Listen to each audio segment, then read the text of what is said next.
Hello and welcome to this special CNBC Africa interview with the second-in-command to Nigeria's president. Over the next half hour, we'll be speaking to His Excellency, the Vice President of the Federal Republic of Nigeria, Professor Yemi Osinbajo, a senior advocate of Nigeria, and he will be sharing his perspective on the economic agenda of Nigeria's new government as it deals with the current economic challenges. Your Excellency, thank you so much for joining us. Thank you very much. All right.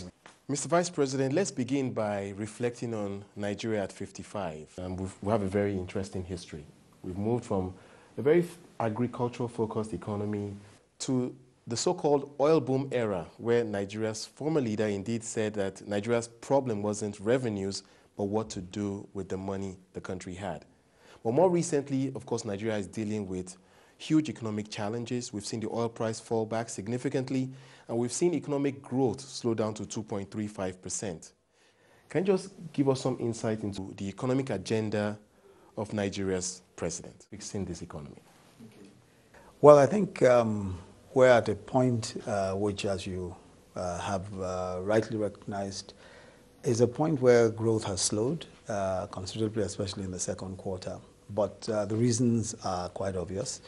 One of the principal reasons, of course, is the fact that oil revenues have plummeted, considerably. I mean, there was a few years ago, oil was doing 100 to 115. We're down to 45 now, and all of that. And of course, it has also meant that we've had to introduce an exchange control regime, which has tried hard to control, which has tried very hard to control exchange control remittances and dealings generally.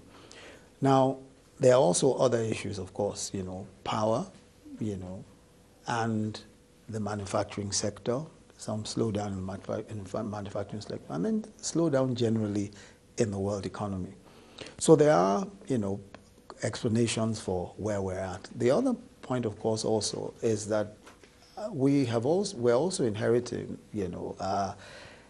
governments and public expenditure system that isn't, or that was not as transparent as it ought to be, and that was not efficiently run. And now we have to reverse all that, and we have to deal with the entire public expenditure system. We have to deal with quite a few issues around government revenues. We have to deal with issues of transparency in government revenues, transparency in public expenditure, and those sorts of issues. So there are quite a few issues that need to be dealt with on a fairly quick basis, and that's what's going on right now. But in terms of how to get out of where we are, now our focus first is on ensuring that we have, as I've tried to explain first, that we have an economy that is as diverse as possible. We have to move away, as you know, from oil revenues being the main revenue. So we're looking at agriculture. Agriculture is going to be very important. Already we're looking at how we can work out a plan of self-sufficiency, at least in rice production, and also wheat over time. We're working with 7 states. The federal government is working with 7 states at the moment on rice production. And of course, we also have an agricultural commercial credit scheme, which CBN had put in place. And that scheme is actually to target some of the important areas where we think that we have to do better in agriculture. Now, if we're able to do well in terms of rice production, that would also reduce the pressure on foreign exchange, because we're importing, as you know, sometimes over $3 billion US dollars in terms of rice. And wheat also is another huge pressure on our foreign exchange reserves. So it's important for us that we're able to diversify, especially into agriculture. Agriculture is going to be extremely important, and we're working day by day on that. And of course, we have to look at the issue of power as well. We need to deal with power, because power affects, practically everything. Now, in terms of power, we're doing relatively, we're making sure progress, and we're nowhere near where we ought to be, or even where our own projections are. But it's clear that there is a gradual incremental improvement in generation. And we know that some of the problems are related to pipeline vandalization and all that. We've had a good run with pipeline vandalization in the past few months. We haven't had many serious cases. Since the Extravos Lagos line has been done, that has helped a great deal. So generation has stabilized somewhat, just under 4,000 megahertz of power. And we see that that has improved to a certain extent, you know, the amount of power that is distributed, and we see that that's working quite well. But we're looking at, as we go to the first quarter, something in the order of about 5,000 megahertz of power.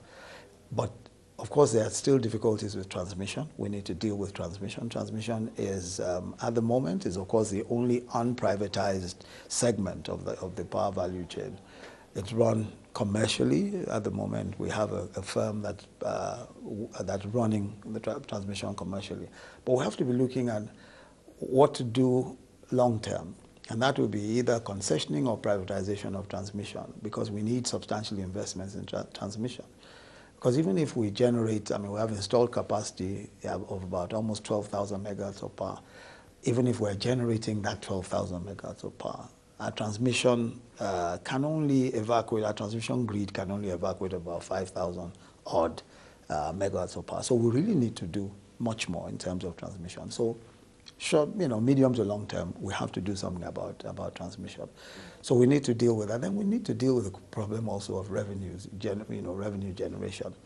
And what we're doing at the moment, of course, we know that with what we have, you know, just in terms of taxes that are already in place, if taxes are efficiently collected, you know, we have the FIRS, which with leadership of the FIRS has just been changed. We brought in an acting chairman whose credentials are strong. He comes from Lagos State, where, you know, there was an actual, you know, where we saw actual increase in revenue collection, and we think that he'll be able to do a good job. So it's important that we're able to collect taxes that already exist. I mean, without even imposing any new taxes, just efficient collection of taxes that exist. And of course, if we're able to do that, then we think that we'll be able to increase revenue substantially. Then also we're trying to clean up the customs. You know, that's an important revenue generating area. We're trying to clean, and of course, we've also changed the leadership of the customs service, and we hope that in the next few months we'll be able to see a real difference. Then, of course, we're also looking at of course, you might have heard about the TSA, which is our Treasury Single Account System. For years, government practically ran blind in terms of what its actual revenue generation was. How much money do we actually have?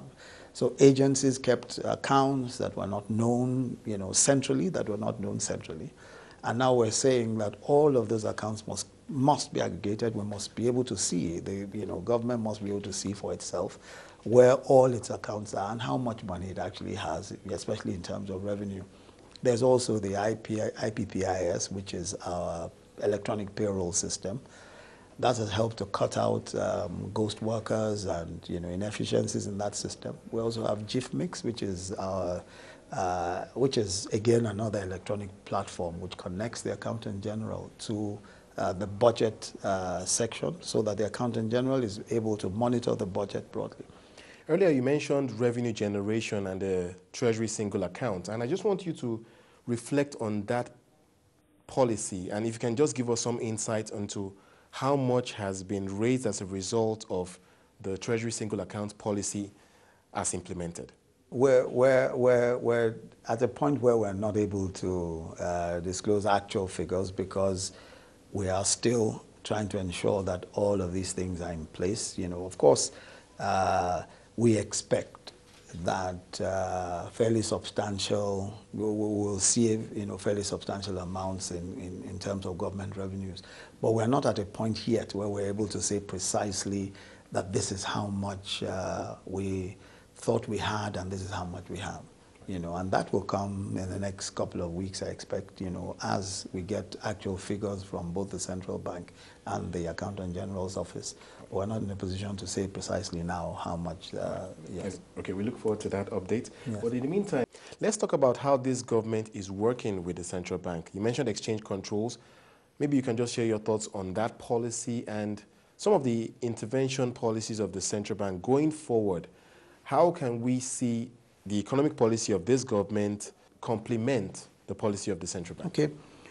Well, I think with exchange controls for a start, I mean, clearly we understand, and when I say we, I refer to government, that the CBN was faced with tough policy choices. No question at all that when revenues dip, oil revenues, which is our main source of foreign exchange, dip as sharply as they dipped in the past 1 year, there is no question that you must have, especially where you're a single, foreign exchange earner, that you must have some exchange controls.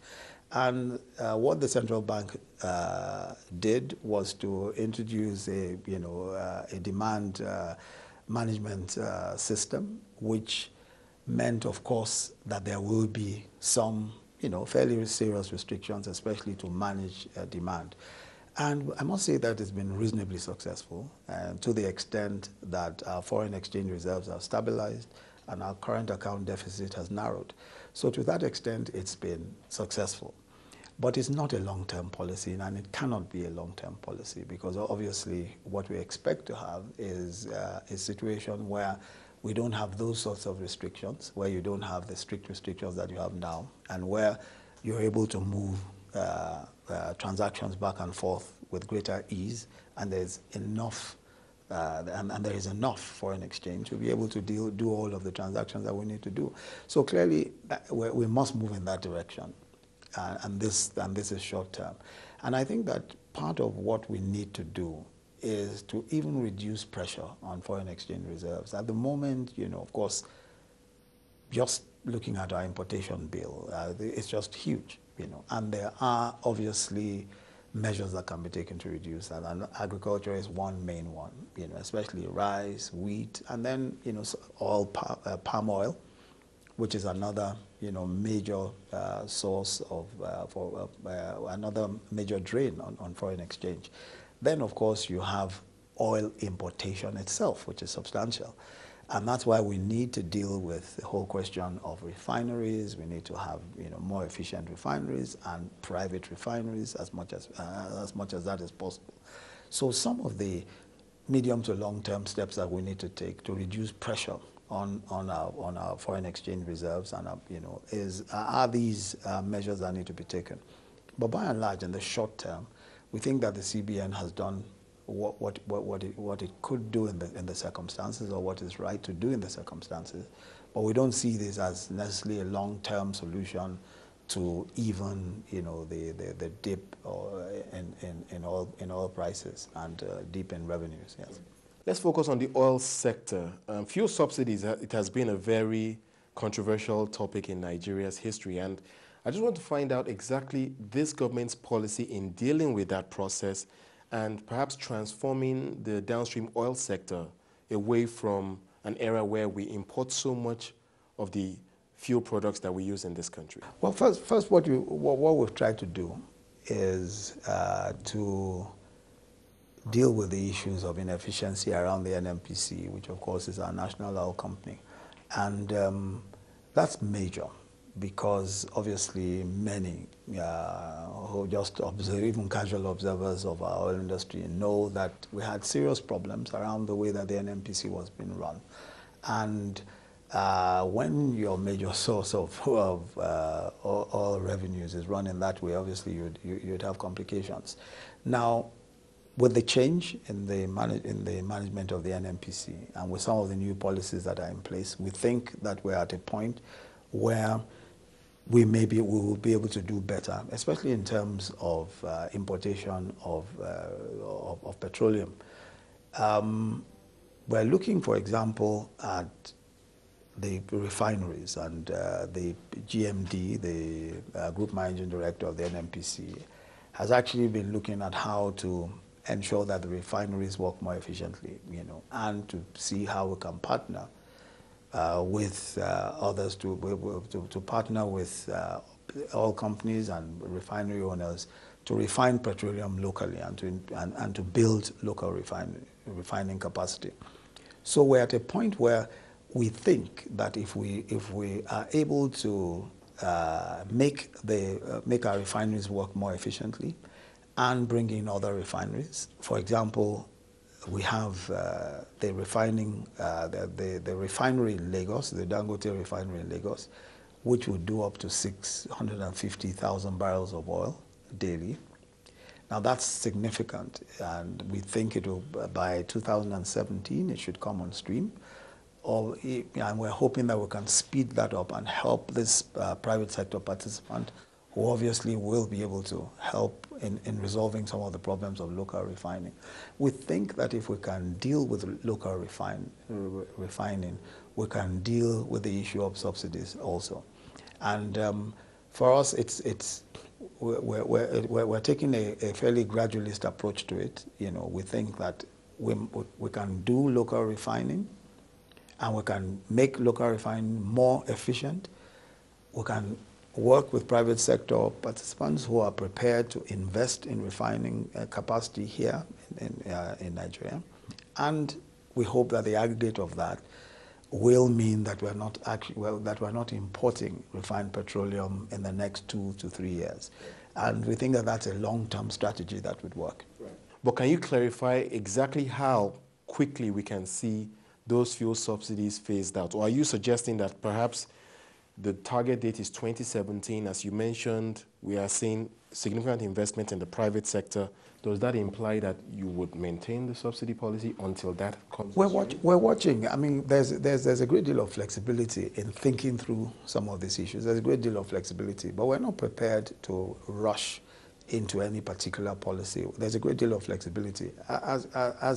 If you look at it today, where oil is about $45 a barrel, thereabouts, and the meaning of that obviously is that we're not paying substantial subsidies anyway. So we're at a point where we can say, I mean, there are those who say this is the point to remove it so that the impact is not great. But also it's a time where we also have time now to improve our refining capacity, at the same time, without necessarily removing subsidy immediately. So I think that, there are good sides to where we're at, because it allows us some measure of room to be able to take the policy decisions that we ought to take. I mean, there are downsides to removing the subsidy. There are upsides to it. We know the arguments back and forth. But we think we're at a point where it is possible for us to actually look at ways of improving refining capacity. And, because we don't have to pay huge subsidies now, given the price of oil, we can watch it as we go along, and then decide as we go along what exactly needs to be done. But we don't think that it's necessarily a matter of urgency today. Yes. Let's talk a bit about corruption. It's definitely something that, to a large extent, is closely linked to Nigeria's oil sector. And if you can just share some insight into how this government has really moved forward in dealing with that issue, some of the early gains of the current anti-corruption drive. Well, the anti-corruption drive is a major program, of course, of government, and we don't think that we don't think it's a quick fix. We think that it's a systemic issue, and it has to be dealt with bearing that in mind. So we have, at the moment, the Presidential Advisory Committee on Anti-Corruption. That committee, headed by Professor Sage, is taking a whole look at some of the reforms that are important to put in place. We're also trying to work at the system, and that's why we have the TSA and the IPPS, several systems that we think will help in improving transparency generally, in the revenue generation, transparency generally in our financial system. Now, we also believe that leadership is an important aspect of the whole anti-corruption drive, and the president, as far as the president is concerned, that is possibly one of the most important issues.